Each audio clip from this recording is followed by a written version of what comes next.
Right, let's get into the papers this morning to Right. see what the headlines are saying. It's really interesting times right now as we approach the election. A lot is happening.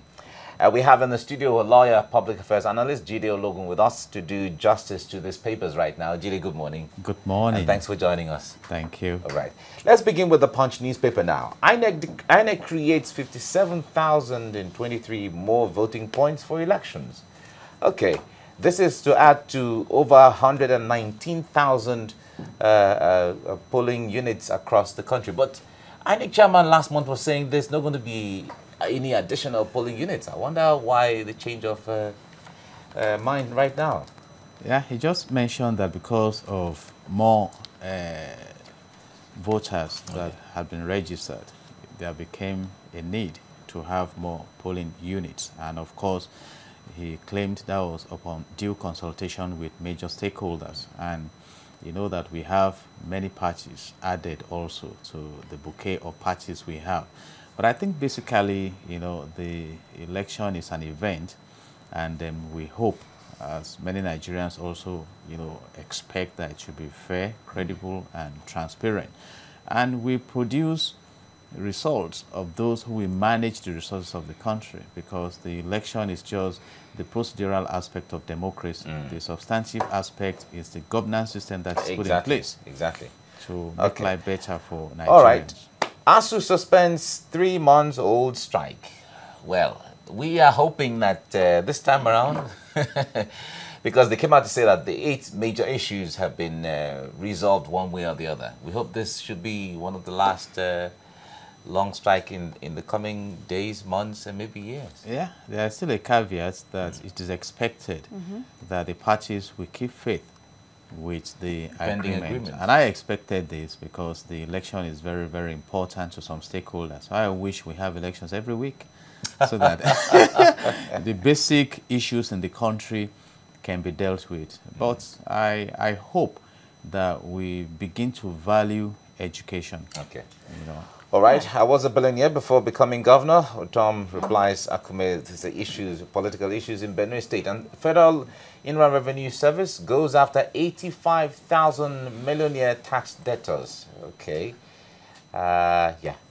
And 5 die in stampede at Buhari's rally in Taraba. Really a sad one. And the president has issued condolence to them in that regard. Okay. That's the Punch newspaper. All right, Mike, I have the Nation here. The lead story, Mr. Ologun, is a senior advocate of Nigeria quizzed over $30,000 in CJN Onogan's account. The son in question is Mr. Joe Ibe from Cross River State. Of course, this EFCC is also said to be grilling Mr. Agi over the payment of this of $10,000 in 3 deposits. Apparently, San is also said to be a referee at the account opening. Of course, this is a developing story. What are your thoughts now as the case progresses, as this CJ Onogan progresses? Of course, he still stands suspended. Constitutionally, the government is saddled with the responsibility of wiping off corruption and preventing abuse of power. If you or at least minimizing. Section 15. In fact, it says abolish, you know, Section 15, subsection 5 of 1999 Constitution as amended. So this is what the government should be doing. But this is also subject to the provisions of the law that says that the accused person is presumed innocent until the case is proved beyond all reasonable doubt. So we expect that this be allowed to go through the process. And you recall that when he was suspended by the pronouncement of the Code of Conduct Tribunal, eventually, even though the intention to remove him from office temporarily was achieved, the government had to revert back to the procedure that should have been followed, which is through the the NJC. And right now, EFCC, I mean, for me, if you look at the impact of corruption in any society, you must be against corruption. But then, do we get to the end of this matter? You know, like I told you at the time, you know, between 1977 and 1979, $2.8 billion disappeared from NNPC account. and a panel was set up to investigate, and they came out with a report that it never happened. And the Justice of the Supreme Court, who headed that panel then, later rose to become the Chief Justice of the Supreme Court. So these are issues we must come together to embark and tackle. I have said to it, the end. If we fight the evils that are plaguing us, you will know how fantastic it is to live in All right, Nigeria. let me quickly run through the stories on the nation as well. Government launches campaign to boost troops' morale. That's from the Ministry of Information. Fayose trial. Judge threatens to order Obanikoro's arrest. Has to suspend strike after deal. Of course, U.S. has no candidate, says the envoy. Eagles drop in FIFA ranking. Former President Jonathan preaches peace. The picture story, though, an astonishing crowd there in Jalingo, the Jolly Nyame Stadium in Taraba State capital. Of course, President Buhari addressing a crowd of supporters ahead of the elections. Mike. All right. Daily Sun is our next paper now. PDP, APC fight over foreign observers. Opposition party deceiving US, UK, EU. Rufai is saying that. And rigging should attract international sanction. Governor Wike is saying that. Okay. Federal government desperate to destabilize us. Ohaneze is saying that. Alleges marginalization of Igbo in police postings. All right. We keep hearing these issues. And finally, ASU suspend strike. And don't set Nigeria on fire. Abdulsalami Jonathan Kuka cautioned politicians. Well, I think when it comes to the National Peace Committee, I think they're really up and doing and still reaching out to Nigerians, to especially politicians, to draw their attention to the need to live above board. Yes, but we have noticed that the politicians, some of them are quite desperate. But we just need to advise, particularly those who are trying to edge out the international communities, that they probably should go and study what is currently going on in Venezuela, where two presidents emerged. And of course, the global community will recognize. And right now, the opposition, has a wider spectrum of recognition, even though China and Russia are still behind, but the bond is the international protocol is that nobody can just wake up and declare himself president. Exactly, but that is when we are not allowed the normal process. Yeah, but in as much as Maduro, as the president of Venezuela, has been criticized for not, for not doing so many things to lift the country out of recession, deep recession.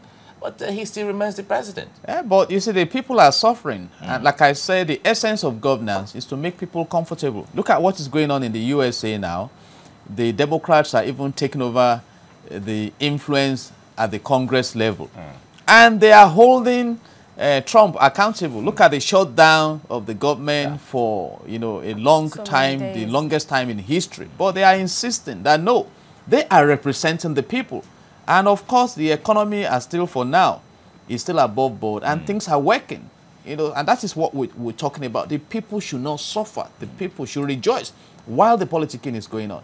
But in the case of Venezuela, you even see people migrating from that country to neighboring country to buy things. The currency has collapsed. People are going through, what can be described as hell. And some are still holding to power. And so make the people feel comfortable. God will be happy with you. The people will be happy with you. I once said that if Mandela decided to remain in office, nobody would have stopped him. He would, but the man opted out. So it's all about the people. Care for the people. All right. And they will sustain the support. Okay. Let's check out the stories here with on the front page of the Vanguard, of course. Well, CCT charge. You can't stop an organs trial. AGF tells court. That was at the National Industrial Court. INEC to extend PVC collection deadline in selected states, says there may be some circumstances that will bring this about. Fayose judge threatens to jail Obanikoro for showing in court. We have an update on the Apapa Oshodi Road crisis. Vanguard is saying task force men compound traffic chaos. Investors shrug off election risk to buy treasury bills. Atiku raises alarm of plot to arrest key associates. They have nothing to fear if they are clean. That's according to the president, to Festus Keyamo. They're speaking for the president. Court issues warrant of arrest for ex-NIA DG and his wife. That's the Okez. While fighting corruption is difficult. President Buhari is actually accusing the judiciary of that, saying there's still a slow pace now of courts. Courts don't make as much progress as the president desires, blaming the judiciary. Do you agree, Mr. Ologun? You know, I would agree. It is the responsibility of the executive arm to bring these suspects, accused, to the court. You know, one of the promises in 2014 was to shift the burden of proof to the accused. That has not been done. And it is the prosecutor that must prosecute the case. And in the criminal justice value chain, you need thorough investigation, diligent prosecution, and a committed judiciary. And right now, the case we have is that we cannot serve the accused. They are phoning them. They are not picking their phones. And Nigerians are asking, as some people above the law, if, for instance, I am in trouble and the police need to bring me before the court, will it be so difficult for them to get me? These are the questions we should be asking. You saw what happened in the case of Dino Melaye. You know, the premises was barricaded for a long time until he submitted himself. So we should be serious about all this. And that's why some Nigerians are doubting the context of the anti-corruption battle. But, you know, it also brings to mind, like this former DG of the National Intelligence Agency, now that the court has issued a warrant of arrest now to get him anywhere in the world. I mean, how easy will that be? That is even, you know, some are even wondering if he's still in the country. But if you look at Section 114 of the Administration of Criminal Justice Act, the judge has that discretion. And what we are saying is that if we are going to fight corruption, let's fight corruption. And we can bring in the case of Babachi Lawal. It was after about 15 months or so that he also is about to be brought before the Mill of Justice. And you can see what is happening after also a lot now. Of criticism, the judge now threatening Obani Koro that he will be brought to court in Black Maria. You know, and you just keep wondering, do we have kid glove for some personalities and brutal gloves for some? Because I know it's not that difficult to get somebody who has stolen a phone. Could be likened to the phone before the justice system. That could be likened to the perfume and insecticide by Senator Shehu Sani. All right, this day is our last paper for this morning. INEC vows not to postpone polls. They extend PVC collection deadline, and NSA, IG pledge adequate security, and Defense Headquarters reads Riot Act to personnel, and the FRSC deploys 20,000 personnel nationwide as we are preparing for the election. Okay. Agbakoba sues Buhari, asks court to void unorganized suspension, and CUPP accuses APC of plot to frame Atiku opposition leaders. And finally, ASU agrees with federal government, so calls off strike. And then we have another headline here that says SDP adopts Buhari Duke Ghana kick. All right. The picture story there is the mammoth crowd that usually comes out for presidential campaigns in stadiums, and all of that's really interesting. We have Atiku campaign training in Katsina. That's the home state of the president, and you can see the number of crowd. Well, on the other hand, if you also see the picture story from the other in Taraba State, you see the mammoth crowd. But Jide, let me ask, in all of this, usually politicians try to brag of the kind of support they get when they go for political campaigns. Whatever political party, doesn't matter.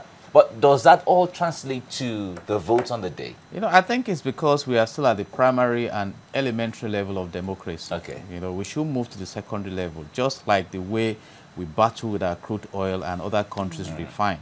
You see, the mammoth crowd for me is not a yardstick, even though politics is a game of numbers. If you deeply study that report, I did, that some were even imported, and it was when fight broke out, attacking the convoy of the governor, the deputy governor, even the commissioner of police, and that they were brandishing weapons. I think this is a chaos.